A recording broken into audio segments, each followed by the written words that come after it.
Thank you for listening to this episode of History's Greatest Battles. If you enjoy this podcast, this episode, feel free to share it with a friend. Speaking of the battle we'll experience today, George Townshend wrote his wife in the 1750s, quote, "I never served so disagreeable a campaign as this. Our unequal force has reduced our operations to a scene of skirmishing, cruelty, and devastation. It is war of the worst shape, a scene I ought not to be in. For the future, believe me, my dear Charlotte, I will seek the reverse of it." End quote. The irony lies in the reversal of such warfare, for it was precisely this ungentlemanly manner of engagement that eventually led to the revolutionary defeat of Townshend's native land of Britain against the American colonies. But let's travel back a few decades to when the colonies and the British Empire shared a common enemy and mingled their blood together on the fields of the Battle of Quebec. Welcome to History's Greatest Battles, Season 1, Episode 35, The Battle of Quebec on the 13th of September, 1759. British forces, 4,441 soldiers. French forces, 4,500 soldiers. The British victory not only shattered France's grip on Canada, solidifying Britain's unchallenged supremacy in North America, but in its wake, it sowed additional seeds for a rebellion in its infancy. The very triumph that crowned Britain's empire set ablaze the rising pride that led to a hunger for freedom in the American colonies, fueling a fire that would soon roar into a revolution, turning former allies into enemies. Nearly 550 years ago, in the shadow of the shattered Spanish Armada, England turned its gaze westward, no longer content to linger on the edges of empire. The defeat of Spain in 1588 ignited a new ambition, one that would see English boots on the shores of North America, driven by a hunger for dominion. The Spanish marched to the New World under the banner of conquest, eyes aflame with visions of gold. England's journey was different. Its people fled not for riches, but to escape the grinding fist of poverty and the iron chains of religious tyranny that strangled them at home. The English settlements clung to the harsh coastline, slow to rise, but unyielding in spirit. Even in their infancy, they were formidable enough to force other nations to look elsewhere, staking their claim with grit rather than grandeur. The French arrived late to the contest, carving their path northward into the vast frozen wilderness of Canada, claiming the land that remained untouched by English hands. In that icy expanse, wealth was not in gold, but in the pelts of animals. Furs, rich, thick, and coveted, became the currency of French ambition. While the Spanish and English viewed the indigenous peoples as mere obstacles or tools, the French saw allies. They recognized in the tribes a lifeline, a wellspring of knowledge, and the key to survival in that unforgiving northern terrain. For who else knew the secrets of the land, the art of the hunt, and the mastery of fur than the tribes who had thrived in the wilderness for centuries, if not millennia? Unlike the legions of Spaniards and English who stormed foreign shores, the French arrived in fewer numbers, not as conquerors, but as partners. They bent not the people to their will, but adapted to the land and its customs, forging alliances rather than chains. Slowly, the French pressed deeper into Canada's heart, not with sprawling settlements, but with forts and trading posts that served as beacons of commerce and power in the vast wilderness. Though they planted the French flag and claimed the land in the name of their king, they did so without disrupting the delicate alliances they had formed with the tribes, treading carefully between loyalty and pragmatism. In the mid-1500s, Sieur de La Salle, bold and unrelenting, navigated the mighty Mississippi, pushing southward toward the distant shores of the Gulf of Mexico. Upon reaching the sprawling delta, La Salle made a staggering proclamation, claiming not only the river he had conquered, but the entire breadth of the land it fed, a swath that stretched from mountain to mountain. Unaware of the true magnitude of his claim, La Salle unknowingly seized an empire in waiting, a realm spanning from the rugged Appalachians to the towering Rockies. These grand gestures clashed with the audacious claims of both Spain and England, but for decades it remained an idle quarrel, as none had yet planted a foothold in the contested lands, until the fateful year of 1752. By the mid-1700s, the English colonists had spread like wildfire across the land between the Appalachians and the Atlantic, their ambitions now driving them further westward, past the mountains, into the unknown. Their advance was abruptly checked when they encountered the unmistakable mark of French presence. Forts, strategically planted in vital strongholds, a clear warning that they were not alone.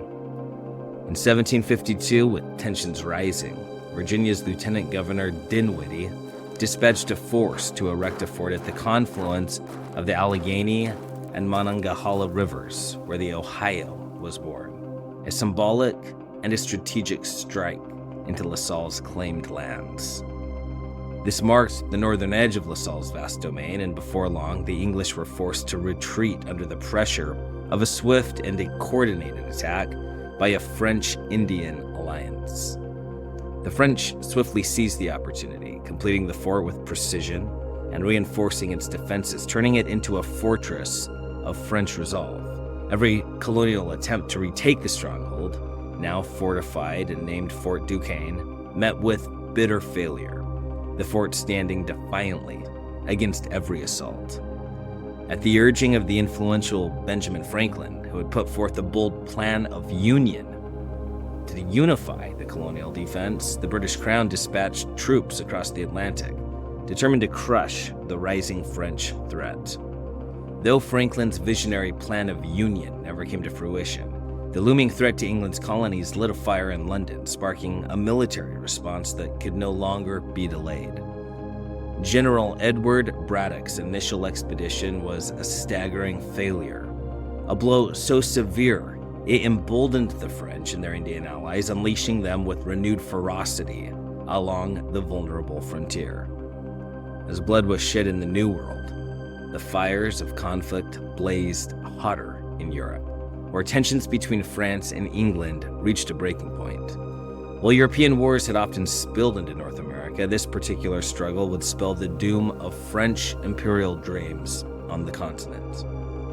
The crushing defeat of Braddock in July of 1755 marked the onset of the French and Indian War, a brutal conflict in North America, while across the Atlantic, the 7 Years' War ignited soon after, locking Europe in a continental struggle.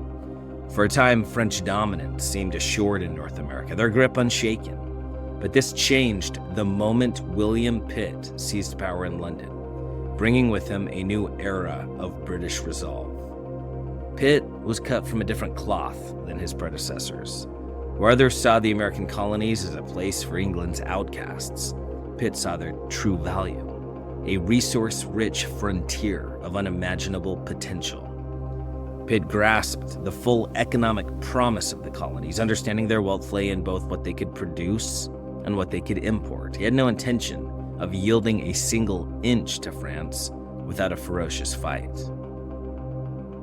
With strategic brilliance, Pitt poured British troops into North America while outsourcing the bloodiest battles in Europe to Prussia, ensuring England's focus remained on crushing French ambitions in the New World. The Royal Navy, ever dominant, severed French reinforcements, choking their supply lines, but the true prize lay further north. To seal Canada's fate, the British had to take Quebec, a city whose capture would decide the war. Pitt's strategy was audacious. He orchestrated a four-pronged invasion of Canada, striking along the waterways, Lake Erie, Lake Ontario, Lake Champlain, and the St. Lawrence River, intending to suffocate the French from every direction. Though the French had secured a hard-fought victory at Fort Ticonderoga, their hold on Canada had been severely weakened by the loss of Louisbourg, the fortress that commanded the vital Gulf of St. Lawrence. From this captured stronghold, the British would launch their assault up the St. Lawrence, aiming directly at the heart of French Canada. At the helm of this mighty force, 9,000 strong, stood Major General James Wolfe, a young commander with fire in his veins, leading not only British soldiers, but a band of hardened American Rangers. Though young, Wolfe's battlefield experience was formidable. He had earned his stripes in the War of the Spanish Succession and had led daring raids against the French coast, proving himself a soldier of relentless ambition. Standing in Wolfe's path were two formidable foes: the seasoned Major General Louis Joseph, Marquis de Montcalm, commanding the French forces, and the Marquis de Vaudreuil, Governor of Canada and head of its militia. Montcalm had command over France's hardened regulars, while Vaudreuil directed the Canadian militia and colonial forces.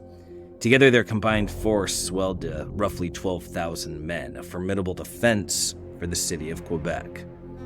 Although Vaudreuil had overall command, his lack of battlefield experience left a crucial void in the leadership, a weakness that would haunt the defense of Quebec. Montcalm, however, was no stranger to warfare.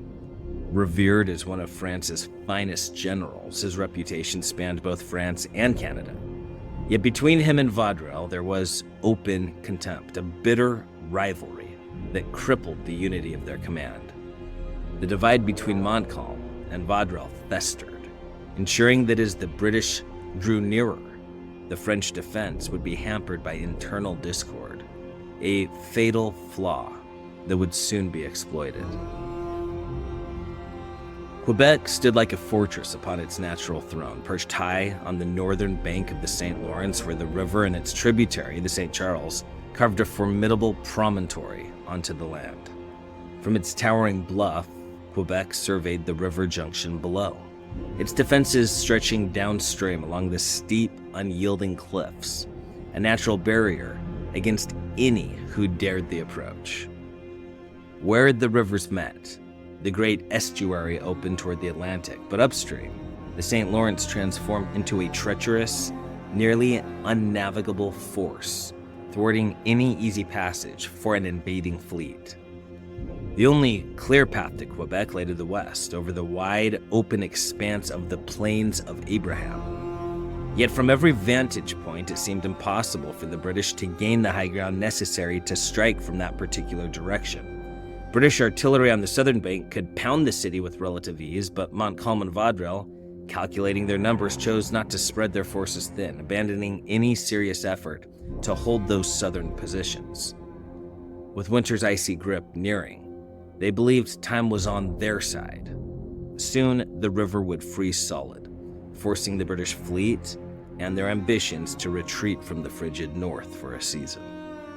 They overlooked one fatal miscalculation: the belief that the river above Quebec was impassable for British ships, a dangerous underestimation that would soon unravel their entire defense.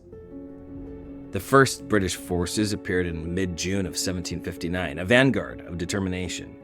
By the end of the month, Wolfe himself arrived, bringing with him the full weight of British resolve and a campaign that would soon shake the walls of Quebec.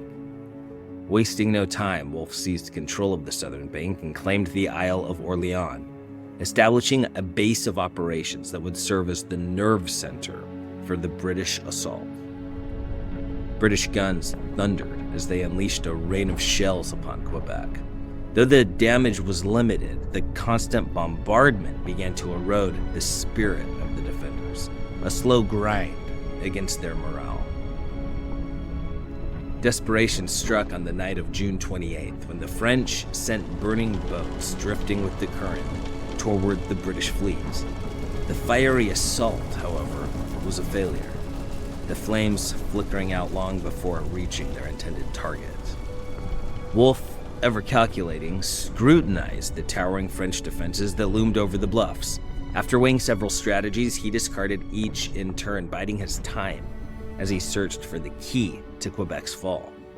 By late July, Wolfe made his move, commanding the seizure of a lower redoubt in the hope of luring the French from their fortifications. But fate had other plans. Poor coordination and relentless weather rendered the effort futile. August saw Wolfe unleash American Rangers to torch farmhouses and destroy crops, aiming to cripple French morale even more. Yet this campaign of destruction yielded little more than revenge for the years of brutal raids inflicted upon them by French allied tribes. Amidst the frustrations of August, a breakthrough emerged.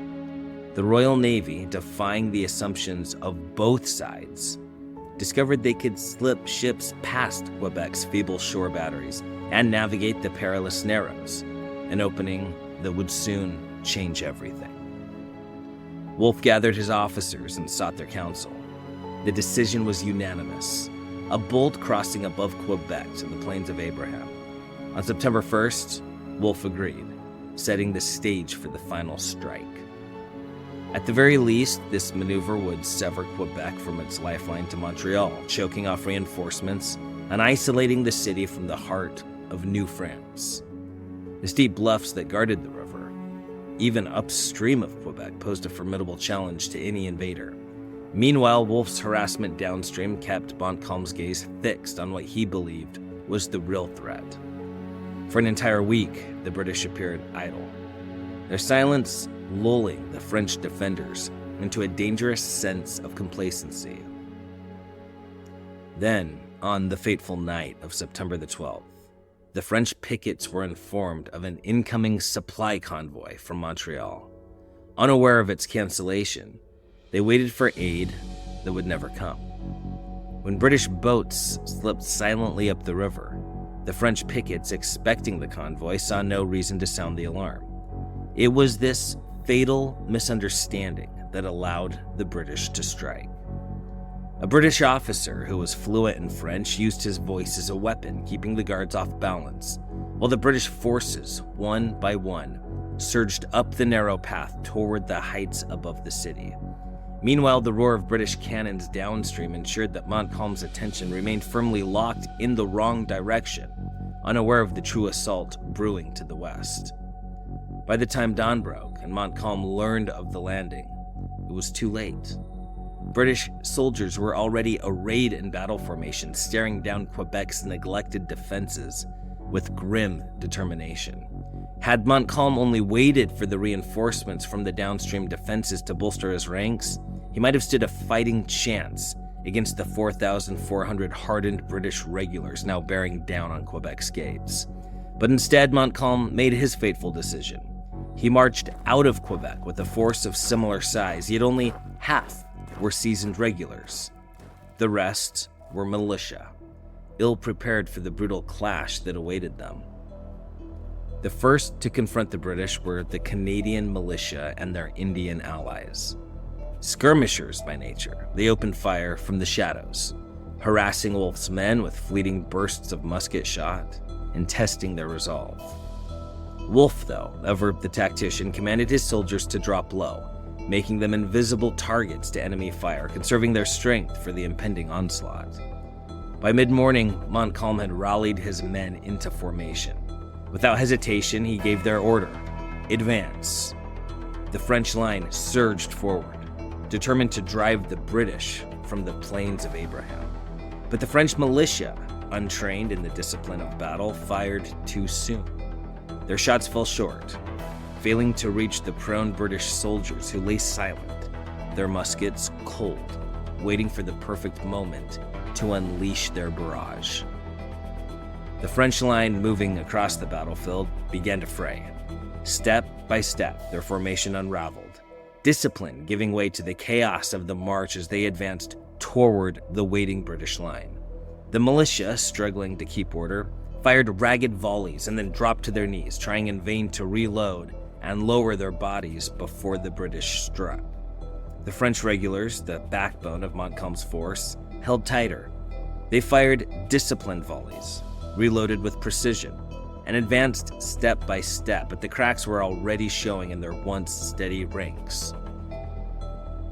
Fighting in two disjointed styles, Montcalm's forces were unraveling before they ever came within range of British steel. Militia scattered, regulars faltered, and the cohesion of the French army disintegrated in real time. Then, Wolfe's moment came. The British rose as one, and at 60 yards, they unleashed their first volley. thunderous musket fire that ripped through the French lines with brutal efficiency. With machine-like precision, the British ranks fired in platoons, one after another, keeping up a relentless hail of lead that tore into the advancing French, halting their momentum dead in its tracks. As the French closed within 40 yards, Wolfe gave the command. The British line surged forward 10 steps, muskets blazing. The next volley tore the heart out of the French ranks, shredding Montcalm's forces as if by sheer force of will. The French line utterly shattered. Men fled in every direction, abandoning the field to the British. In less than 30 minutes, the Battle of Quebec had been decided. But victory came with a cost, and on both sides, tragedy struck. Wolfe, the architect of British triumph, was struck by a sharpshooter. A bullet tore through his wrist, then his abdomen, and finally his chest. Mortally wounded, he collapsed, dying on the field at the very moment of his greatest victory. Montcalm too met his fate. Struck most likely by the deadly hail of grape shot from the British cannons now perched on the heights, he was gravely wounded. Carried back into the city, Montcalm lingered through the night, his body broken, finally succumbing to his wounds in the early hours of dawn. Reinforcements from the downstream defenses trickled into Quebec too late. Yet as the city braced for a final stand, these troops, seeing the devastation that had befallen their leaders, slowly melted away. With Montcalm dead and defeat staring him in the face, Governor Vaudreuil fled the city. By September the 15th, Quebec stood on the brink of collapse. Under the command of George Townsend, Wolfe's second in command, the British marched into Quebec. On September the 18th, the city's surrender was formalized, and with it, the fate of Canada was sealed. The fall of Quebec handed Canada to the British. Control of the St. Lawrence meant control of the country itself, for no force could claim the land without this vital artery. The French, whose efforts to reinforce Canada had been choked off by the Royal Navy, now found themselves cut off entirely, with no hope of supporting their scattered remnants in the Canadian wilderness. The French commander at Montreal made one final push the following spring, marching on Quebec and defeating Townsend's force outside the city walls. But it was too late. The British had fortified the city, and despite this last gasp of resistance, the walls held firm until reinforcements arrived. By 1760, Montreal too had fallen to British hands, and with its surrender, the fighting in North America came to a decisive end. Though the guns fell silent in North America, the war raged on in Europe for 3 more bloody years, finally brought to an end by the signing of the Treaty of Paris in 1763.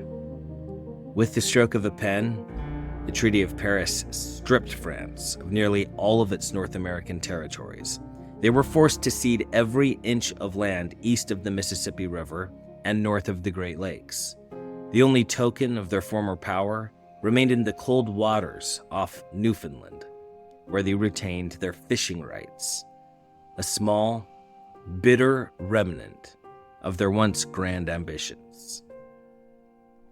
France, humbled yet not broken, handed the remainder of their territories west of the Mississippi to Spain, securing a future alliance against their old enemy, Britain. This alliance would rise again during the fires of the American Revolution, when revenge against the British would become a shared cause. And so, with the loss of Canada, France's dreams of empire in the New World crumbled. Their grand ambitions of a vast dominion stretching across the Western Hemisphere were extinguished, leaving only memories of what might have been. Though France would return to the Americas briefly between 1863 and 1866, attempting to carve out an empire in Mexico, that effort too would end in failure. Beyond a scattering of Caribbean islands, France's major presence in the Western Hemisphere died with the fall of Quebec in 1763.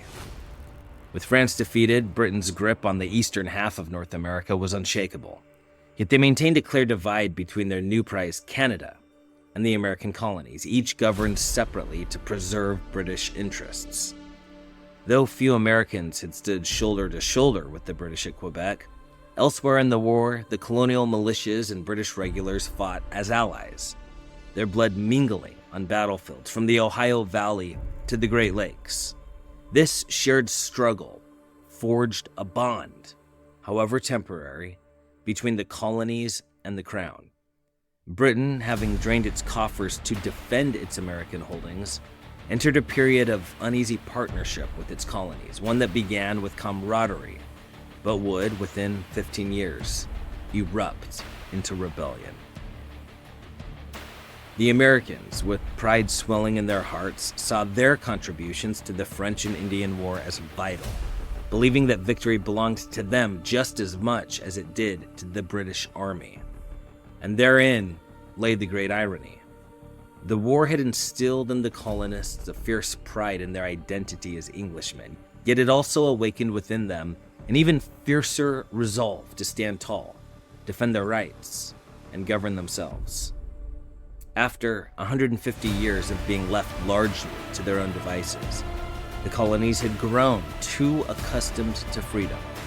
When Parliament's demands began to tighten in the war's aftermath, the colonists felt the chains of British rule grow too heavy to bear. With the French threat eliminated, the colonies no longer shared a common enemy with Britain. What emerged instead were bitter disputes over taxation and governance, setting the stage for the inevitable clash between Crown and colony. The Battle of Quebec delivered Canada into British hands, a monumental victory. Yet it also set in motion a chain of events that, within 2 decades, would lose Britain its most prized possession, America.